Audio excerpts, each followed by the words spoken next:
Well, hi there. Warm welcome. You're watching Blueprint Exclusive with me, Meghna Deka. Well, first up on the bulletin, let's tell you about the massive controversy which has erupted in the Rajya Sabha regarding Friday prayer break for its members last Friday. In fact, DMK MP raised the issue that the half-hour break from 2 to 2:30 p.m. every Friday has now been removed by the Speaker.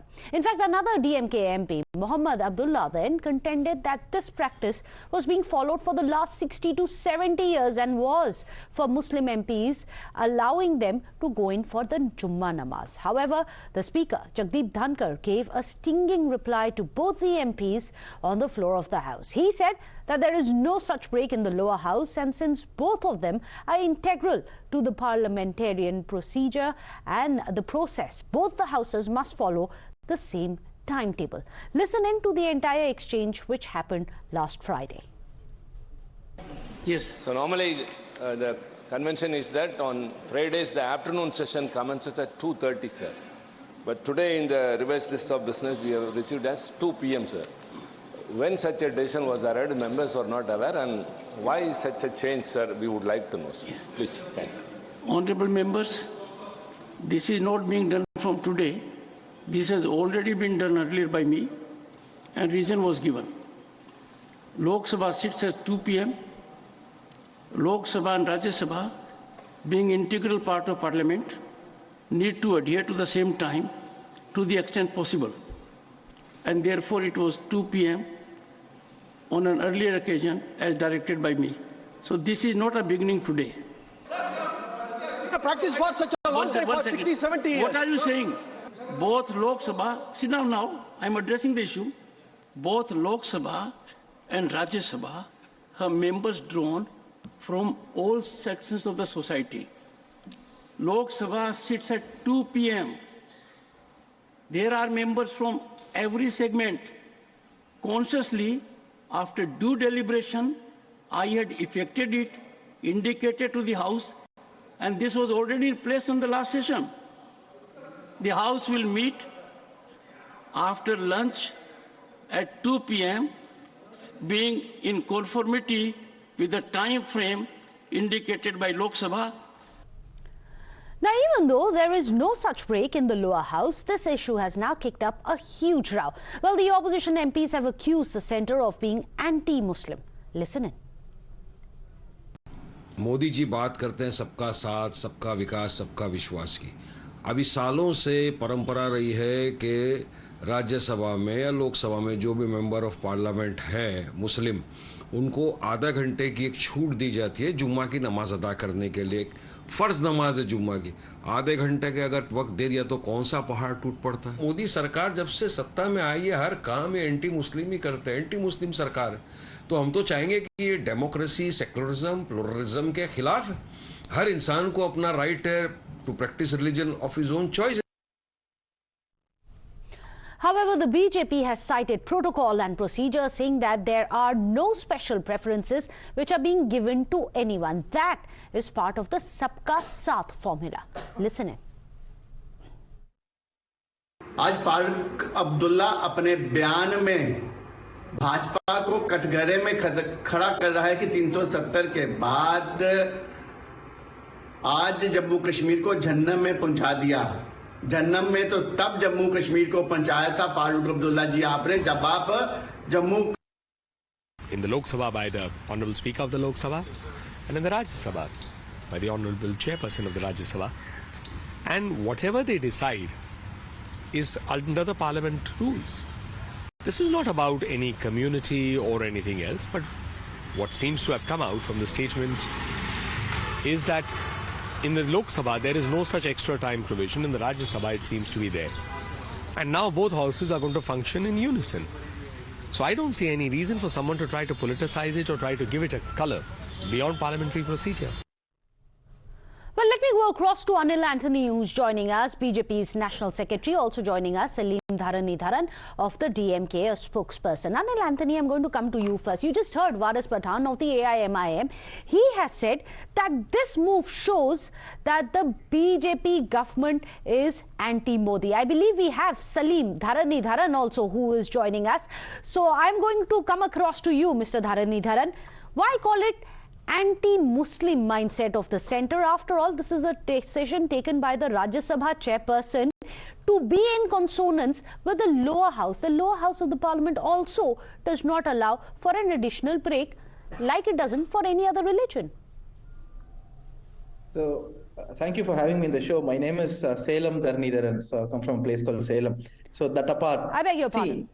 Go ahead. This has been the practice for the last 3-4 decades. And why change it now? And we live in a pluralistic country where all religions are given due respect and equal rights. And we know that for Muslims, Friday is holy and it is very important. And it is very important to take part in the Friday namaz. And this has been the practice that's going on. And that's why the Rajya Sabha used to start at 2:30 instead of 2. Giving, but Mr. Salem Dharanidharan, I agree with you. This is a secular country. Everyone has different beliefs. There are Hanuman Bhakts for whom Tuesday may be a very sacred day. There may be other people for whom, for Christians, for example, Sunday could be a sacred day. For every religion, either you make exceptions for all or you make exceptions for none. Isn't that what secularism is about? No preferences, no exceptions. No, I think, see, this is as per, if you go across and go to the Quran, Friday is so important to them that if they can't do this namaz on 2-3 times, they're not part of the religion itself. So that is why this has been the practice in the Rajya Sabha. In fact, no one's stopping them from carrying out namaz. Just to be very clear about it. But then there is no time, no? So see, they have to start doing it around 1:10, 1:15, and then it goes on for about 20-25 minutes. Then if you start the parliament in another 15 minutes, they don't have time even to have lunch. So in fact, we would suggest that it's extended even to the Lok Sabha. Then what happens in the Lok Sabha? In Lok Sabha, there has never been any such demand. So are you saying Lok Sabha is not secular enough for you, Mr. Dharan? No, I'm not saying that. Even Lok Sabha, proper practice would be that they start the session by 2:30, right? So instead of 2. But in a secular country, is that seemly to make one exception for only one religion? What if the others make similar demands? No, do we have national holidays only for one religion? No, we have national holidays, public holidays for all. Which is why, I agree with you, which is why, in fact, let me go across to Anil Anthony. I believe he's also joining us now. Anil Anthony, there are exceptions and national holidays for everyone. So either you have it for all or you have it for none. And which is why the Lok Sabha, the Rajya Sabha speaker also, Jagdeep Dhankar, very categorically said Lok Sabha also doesn't have it. It's about uniformity. Do you think this is anti-Muslim, as the opposition alleges? Thank you, Meghna.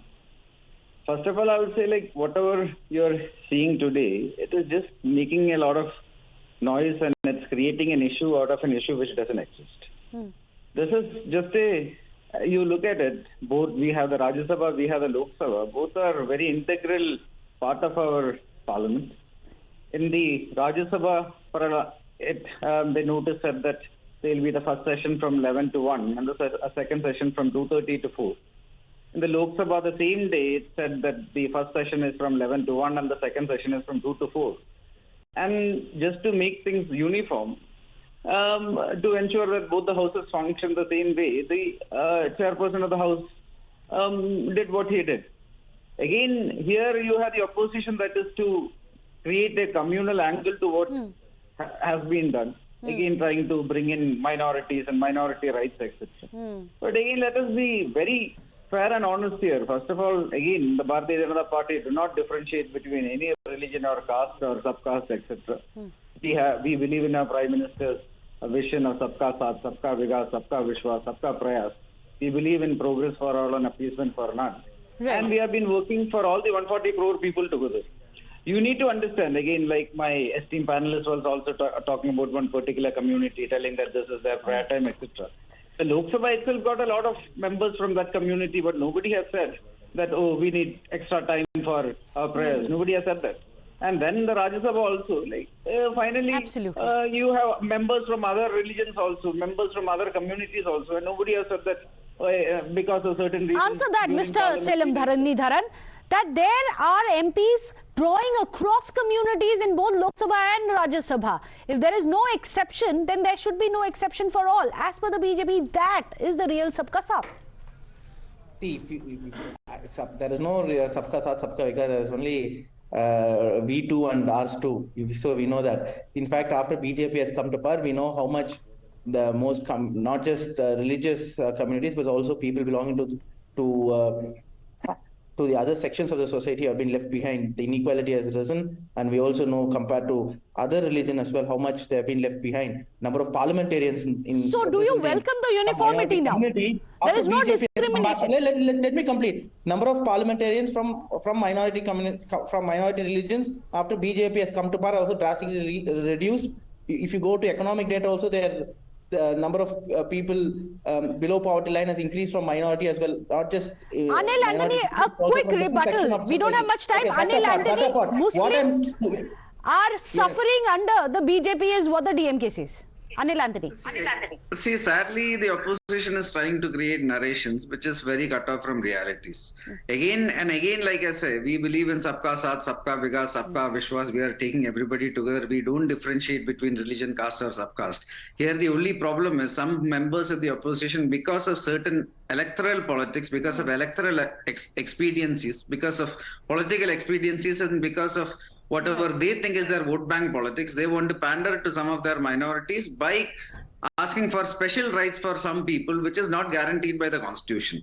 The Bharatiya Janata Party never, and it has never, and it will never create a scenario where any of our 140 crore Indians will be denied any right which is guaranteed to them by the constitution. Right. But if some other people ask for some special rights which is not guaranteed by the constitution, especially in the temple of our democracy, where when we are trying to create a scenario of equality is the temple of democracy being communalized? Is there a communal angle being injected into this entire controversy? We leave our viewers to decide. Thank you so much, Anil Anthony, for joining us here on the show, as well as Salem Dharanidharan. Without a short break, stay tuned.